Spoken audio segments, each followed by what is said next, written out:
Welcome back everyone. नमस्ते सभी को। आज घटस्थ योगा श्रृंखला महर्षि घिरंड में हम जानने का प्रयास करेंगे कि महर्षि घिरंड ने मिताहार यानी कि डाइटिंग, वर्जित खाद्य पदार्थ और कुछ अन्य नियम जिनका पालन करने को बतलाया गया है। ऐसा कहा गया है कि जो योग आरंभ करने के समय मिताहार नहीं करता उसके शरीर में अनेक रोग उत्पन्न हो जाते हैं और योग की सिद्धि भी नहीं होती। स्वच्छ सुमधुर द्रव्यों से संतोषपूर्वक आधा पेट भरना है और आधा खाली रखना है।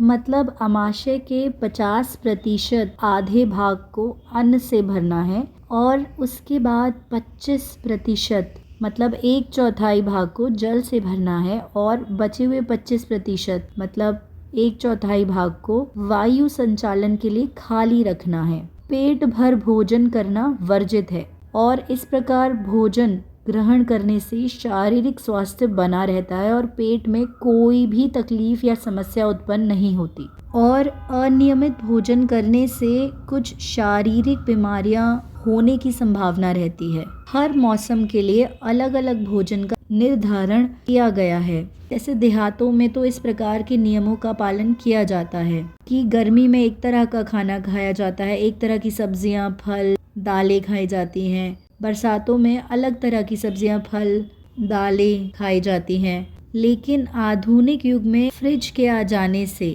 बेमौसमी सब्जियां और फल खाने लगे हैं। लेकिन योग के अनुसार इस प्रकार से बेमौसमी आहार ग्रहण करने से शरीर के अंदर प्रतिकूल प्रभाव उत्पन्न होता है। और इसी को ध्यान में रखते हुए महर्षि घिरंड आगे बताते हैं कि साधक को मिताहारी होना और संतुलित भोजन ग्रहण करना चाहिए, क्योंकि जैसा कि हम पहले भी बात कर चुके हैं, प्राणायाम करते वक्त शरीर में गर्मी उत्पन्न होती है और वह गर्मी शरीर की चर्बी को जलाने लगती है और इसीलिए प्राणायाम के साधकों में घी खाने की प्रथा है, ताकि शरीर में प्राणायाम के समय जो गर्मी उत्पन्न होती है उसकी पुनः पूर्ति हो जाए।